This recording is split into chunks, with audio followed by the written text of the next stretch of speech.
My name is Jonathan Spatola-Knoll. I'm a conductor, pianist, violist, educator based in Olympia. So I'm involved in this upcoming concert because I edited the score of Elfrida Andrée's Overture in G minor. This is a very exciting performance for the chamber orchestra for a couple reasons. And one is that they're giving voice to a very important and undervalued composer, and also a very important historical figure who was a leader in the feminist movement in Sweden. So it's like one thing that's very exciting about this performance. It's the first time this piece has been performed on the West Coast. Well, when I'm editing a musical score, my role is a little like when you're editing a book, like a publisher edits a book to make sure it's clear, it's going to work for the audience. Okay, I can't read that handwriting there. I need to figure out exactly what note that is. In this piece, there was this whole passage where handwriting is so messy because I think she was trying to figure out, do I really want to have this chord or this chord here? Let me try out a bunch of different things. And you can actually, for some parts of the music, you can see, okay, it's like she was trying to decide between this note and that note. And then there are other parts around here where it's like, I think she was trying to decide between a couple notes, but I can't even tell what note she's trying to decide with. So she was extremely tethered to her feminist philosophy as a composer. Like, her feminist philosophy was really central to how she composed, as I see it. Like, the first Swedish woman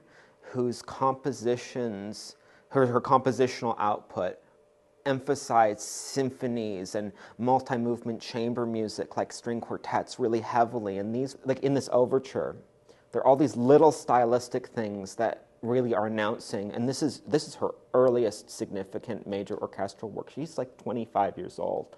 She's a woman in a pretty conservative society, and she's already announcing, hey, I'm going to write a piece in the style of Schumann and Mendelssohn. There's even in the corner of the manuscript, she even writes down, Mendelssohn lives. When she saw a boundary or a restriction, she'd always try to find a way to break it and break that glass ceiling. And so Andrée was very, very passionate about women's rights, and her boundary breaking wasn't just about her, but like she saw it about something related to her philosophy, her motto. She became the first female cathedral organist in Europe to conduct a significant orchestra. She was very accomplished as a conductor and an organist and as a composer. Like, you're pointing out something really important about how music and orchestral music works. It's like you've got the composer who's kind of in dialogue with the conductor, who's kind of in dialogue with musicians, who's kind of dialoguing with the audience. And I think you have to keep in mind that the piece of music is not actually the score. The piece of music most fundamentally exists in time and within the performance. I think the best analogy for musical score is not this is the piece of music, but more like a script for a play.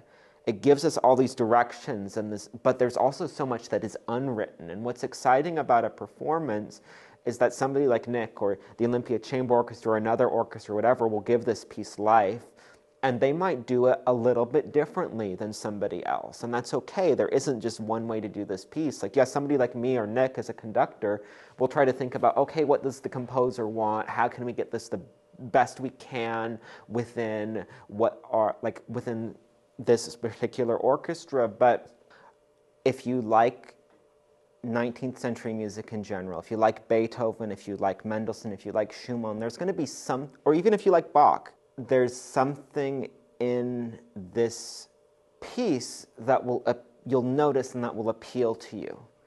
Historical interest too. This is like the first big orchestral work by a really important and interesting historical figure who, is well known or starting to become well known in Sweden for being this really important pioneer in women's rights, and whose music deserves to be more well known, not just in Sweden, but internationally.